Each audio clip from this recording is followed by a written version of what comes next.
안녕하십니까. 뉴스데스크 강원입니다. 강원도와 경북, 경남까지 동해안의 올겨울 가뭄이 계속되면서 전국 곳곳에서 크고 작은 산불이 잇따라 발생하고 있습니다. 대기가 바짝 말라 건조한 데다 당분간 비 소식이 없고 바람도 강하게 불 것으로 예보돼 긴장감이 커지고 있습니다. 박은지 기자가 보도합니다. 가파른 비탈면 위로 남은 불씨가 타오르고 주변으로는 흰 연기가 가득 피어오릅니다. 지난 21일 저녁 7시쯤 강원도 정선군 한 야산의 불이 나 다음 날 오후까지 18시간 동안 일대 30만 제곱미터를 태우고 꺼졌습니다. 오늘 낮엔 경북 경주시 양남면과 청송군 현서면에서 잇따라 산불이 났다 진화됐습니다.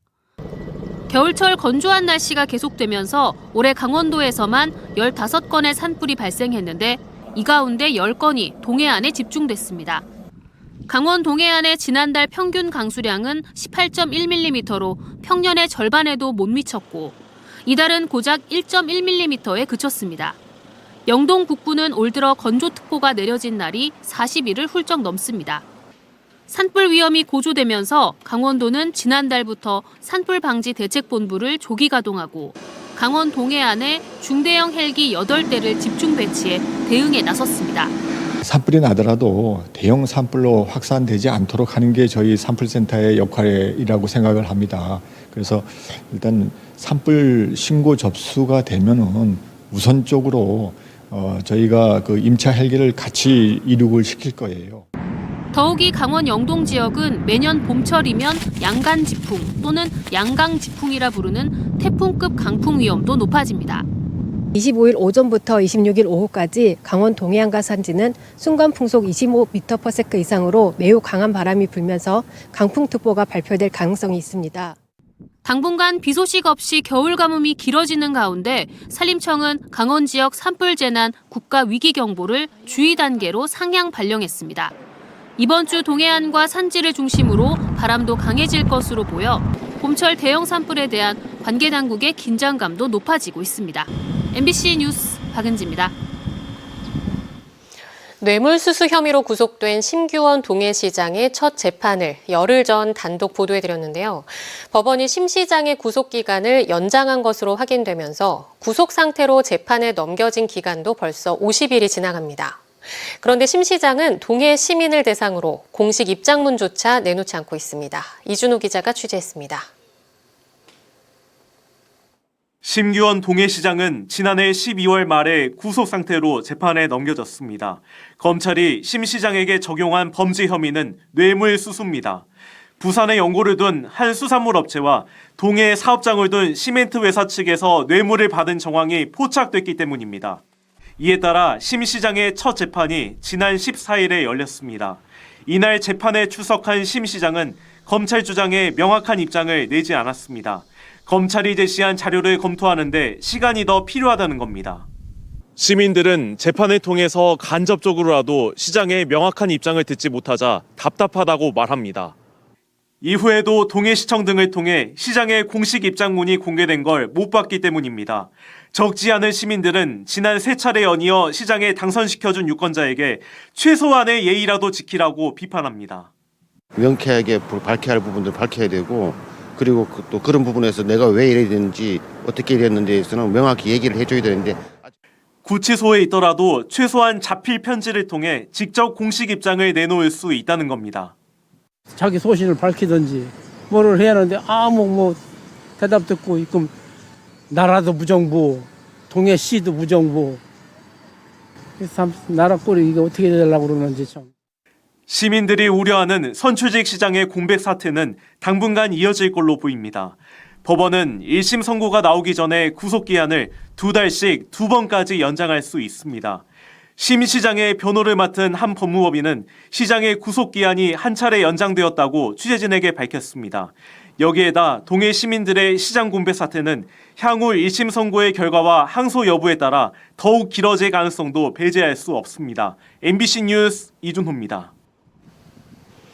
지난달 속초시가 민간단체 투자 사업으로 영랑호에 대규모 관광단지를 조성하겠다고 밝히자 시민단체가 공론화 문제를 제기하며 반발하고 있습니다. 시의회는 관련 부서 업무 보고 자리에서 사업 추진이 절차에 맞지 않고 해당 업체의 사업 의지를 확인하기 어렵다고 지적했습니다. 김영호 기자가 보도합니다. 지난달 22일 속초시는 민간 사업자의 영랑호 관광단지 조성 계획을 발표했습니다. 2031년까지 총 사업비 1조 원을 들여 영랑호 일원에 대규모 관광단지를 개발한다는 겁니다. 오늘 속초시 의회에서 열린 주요 업무보고에서는 영랑호 관광단지가 쟁점이 됐습니다. 대책 마련에 있어서 부서가 너무 안일하게 있다가 지금 이제 급박하게 된 시점에서 민간 투자 사업자의 제안만으로 너무 좀 급박하게 추진을 해 나가는 부분이 있지 않나. 1조 원이 넘게 투자되는 사업인데 시의회와의 소통 없이 일방 추진했다는 지적도 나왔습니다. 재원 조달 등 구체적인 사업 의지를 확인하기도 어려운 상황에서 속초시가 발표했다는 겁니다. 의회에서도 우려 섞인 목소리를 전달하든가 상생할 수 있는 방법을 찾아야 되는데 부서 문제들에 대한 리스크를 왜 시에서 안고 가냔 말이에요. 반면 속초시는 공론화 과정이 예정돼 있고 재원 조달 방안도 마련했다고 설명했습니다. 이 사업이 신청하는 단계에서 주민들의 의견을 들을 수 있는 기간이 있는 만큼 제출되어 있는 그 자원 재달 계획이 보면 초기 자본은 한 20-30%는 자체 자본으로 공방은 속초 지역 시민들을 중심으로 결성된 민간 단체로까지 확산되는 모양새입니다. 이들은 민간업자의 제안서 내용을 그대로 발표한 졸속 행정이라며 개발 계획에 반대하는 성명을 냈습니다. 영랑호는 정말 마지막 남은 우리 숨터로, 정말 마지막 남은 우리 화파로, 우리 후손들에게 심장이 뛸 수 있는 공간으로 50년 동안 관광단지로 묶여있던 영랑호 일대에 추가 개발이 추진되지 않으면 관광단지에서 해제될 수 있습니다. 민간 개발 사업체 측은 속초시에 사업 제안서를 제출했고 행정 절차에 따라 사업을 진행하겠다고 밝혔습니다. 속초시는 다음 달 주민 설명회를 통해 개발 계획 의견을 수렴하겠다고 밝혔는데 시민단체는 4월 중에 시민 주도 토론회를 제안했습니다. MBC 뉴스 김영호입니다. 강원대와 강릉 원주대의 내년 통합안을 놓고 지역마다 갈등이 확산되고 있습니다.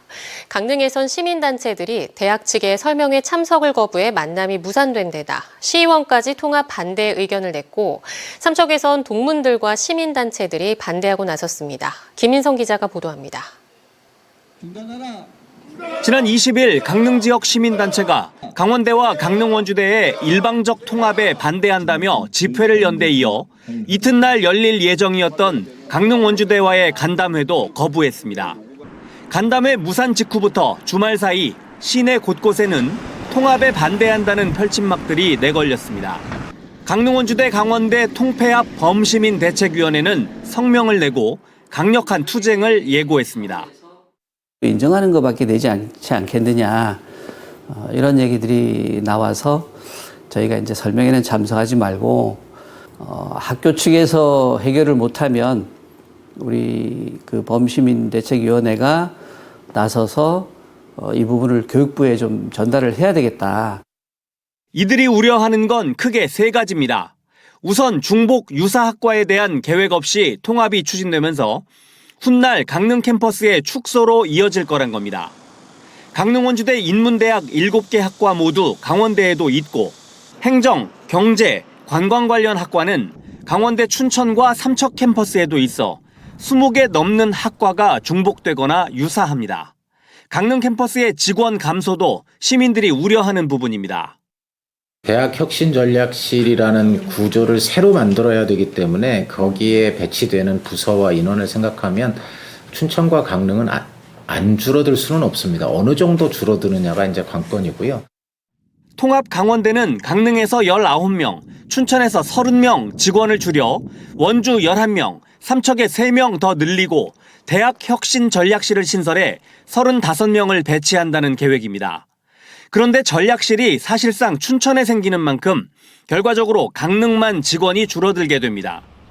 김현수 강릉시 의원도 논평을 내고 강릉 캠퍼스 직원만 대폭 감소하는 이상한 통합안이 강릉 시민들에 대한 설명 없이 나왔다며 즉각 철회돼야 한다고 주장했습니다. 삼척에서도 총동문회와 교수회, 시민사회를 중심으로 반대 목소리가 커지고 있습니다. 학생들이 삼척 캠퍼스까지는 오지 않으리라 걱정이 돼서 저희들은 그 통합을 반대하는 것이 아니고 유사중복학과 해결을 위해서 좀 특성화되고 차별화되는 학과를 배치하는 것을 우선적으로 이제 해결하고자.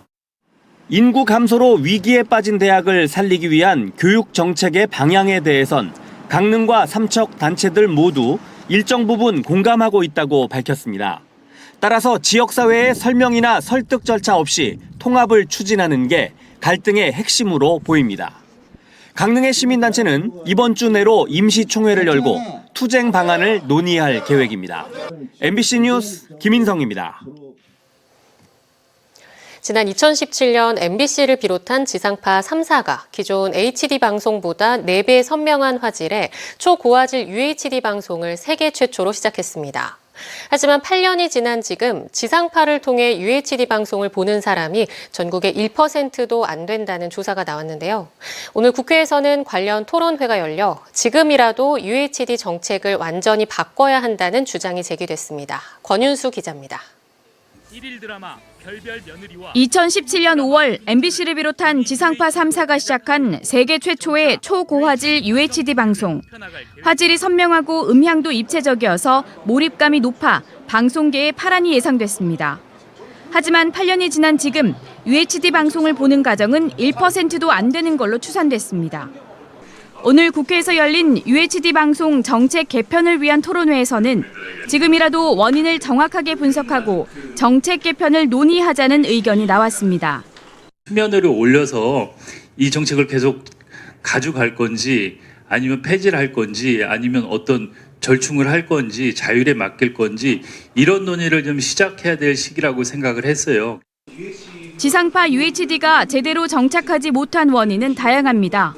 지상파 UHD는 미국식 전송 방식으로 송출하는데 아직 유럽식 전송 방식의 TV를 많이 보고 있고 이런 TV는 별도의 컨버터와 안테나를 구입해 설치해야 합니다. 게다가 대부분 가정에서 지상파를 직접 수신하지 않고 유료 사업자를 통하고 있어서 UHD를 보려면 추가 비용을 부담해야 한다는 장벽에 부딪힙니다. 유료 방송에서 UHD를 보기 위해서는 결국은 새로운 또 그 패키지를 사야 되는 거예요. 휴대전화로 영상을 시청하는 계층이 늘고 OTT 사업자들이 폭풍 성장한 것도 지상파 UHD 활성화 실패의 원인으로 지적됩니다. UHD 도입 초기 방통위는 2027년이면 100% UHD 방송이 가능할 걸로 내다봤지만 2022년 기준 방송 3사 UHD 편성 비율은 20% 수준에 머물렀습니다. 경영 악화와 미디어 환경 급변 등의 이유로 UHD 콘텐츠 투자에 어려움을 겪기 때문입니다. 현재 지역 방송사들이 그러면 투자할 여력이 있는가? 없습니다. 그렇다면 그 정도 투자를 했을 때 지역 중소방송사들이 투자한 만큼 어느 정도의 수익을 기대할 수 있는가? 전혀 없습니다. 그래서 정책 완전 폐지를 포함해 UHD 정책을 전면 개편해야 한다는 주장이 제기됐습니다. 방송사 재량에만 맡기지 말고 UHD 방송을 공공 서비스로 여겨 고품질 제작물의 보편적 제공을 위해 정부가 재정 지원을 늘려야 한다는 의견도 제시됐습니다. UHD 전환을 빨리 시급하게 해줘서 지상파가 좀 더 경쟁력을 갖고 경영에 좀 숨통을 띌 수 있는 이런 방안의 정책을 좀 만들어야 되고 국회에서 좀 UHD 특별법을 빨리 조속히 추진을 해주시면 어떨까 이런 제언을 드립니다. 세계 최초라는 타이틀을 가지고 출발했지만 현실에선 외면받고 있는 UHD 방송을 앞으로 어느 방향으로 어떤 속도로 추진할지 정책 대전환이 필요한 시점입니다. MBC 뉴스 권윤수입니다. 오는 3월 5일 치러지는 제1회 전국 동시 새마을금고 이사장 선거의 선거인 명부가 어제 각 선거구별로 확정됐습니다. 강원도 선거관리위원회는 모두 51곳의 새마을금고 이사장을 뽑는 이번 선거에서 투표할 수 있는 선거인은 모두 2만 9천여 명이고 투표소는 16곳이라고 발표했습니다. 선거는 12개 새마을금고에서 치러지고 39곳은 후보자가 1명만 출마해 무투표 당선됐습니다. 각 지역별 선거관리위원회는 내일까지 투표 안내문을 발송하고 투표소와 개표소를 공고합니다. 또 12곳에선 정관에 따라 오는 3월 5일 오전 7시부터 오후 5시까지 직접 선거 또는 대의원 선거 방식으로 선거가 치러집니다. 강릉시가 오는 7월 도내 최초의 국학연구기관인 율곡국학진흥원을 출범합니다. 강릉시는 재단법인 율곡국학진흥원을 올해 7월 출범하기로 하고 지난해 설립 관련 조례를 제정해 출연금 5억 원을 지원하기로 한 데 이어 이사회를 구성하고 있습니다. 재단법인 율곡국학진흥원은 강원권의 국학자료를 종합적이고 체계적으로 조사 수집 보급하는 일을 맡게 됩니다. 지금까지는 사단법인 율곡연구원에서 다양한 국학연구와 자료 수집, 보존 업무를 해왔습니다. 속초시 환경자원사업소에 폐비닐 전문 선별시설이 6월까지 조성됩니다. 속초시는 2023년 환경부 폐비닐 선별시설 설치사업 공모에 선정돼 국비 14억 원, 도비 4억여 원 등 51억 원으로 사업을 추진하고 있으며 6월 준공을 목표로 진행한다고 밝혔습니다. 폐비닐 전문 선별시설은 소각장으로 들어오는 생활 쓰레기 봉투 선별 작업을 거쳐 가연성 폐기물만 소각합니다. 시설이 들어서면 소각 폐기 물량이 20-30%가량 감소하고 선별된 비닐은 재활용될 것으로 기대됩니다. 어젯밤 11시 27분쯤 삼척시 원더급에 있는 상가에서 원인을 알 수 없는 불이 나 상가와 주택 7동이 불에 탔습니다. 불은 5시간여 만에 꺼졌지만 주택 피해를 입은 주민 6명이 마을 경로당으로 대피해야 했습니다. 경찰과 소방당국은 정확한 피해 규모와 화재 원인을 조사하고 있습니다. 고성군이 강원도 경제진흥원과 2025년 중소기업 맞춤형 토털 마케팅 지원 사업을 추진합니다. 고성군은 이번 사업을 통해 중소기업 제품 경쟁력 강화와 시제품 제작, 국내 인증마크 획득, 홍보물과 포장재 제작 등 10개 분야를 지원하며 기업당 최대 3개의 세부 사업 1,500만 원 한도로 지원됩니다. 참여 기업은 사업별로 10% 이상 자부담이 조건이며 다음 달 7일까지 신청하면 됩니다. 강원 뉴스 마칩니다. 시청해주신 여러분 고맙습니다.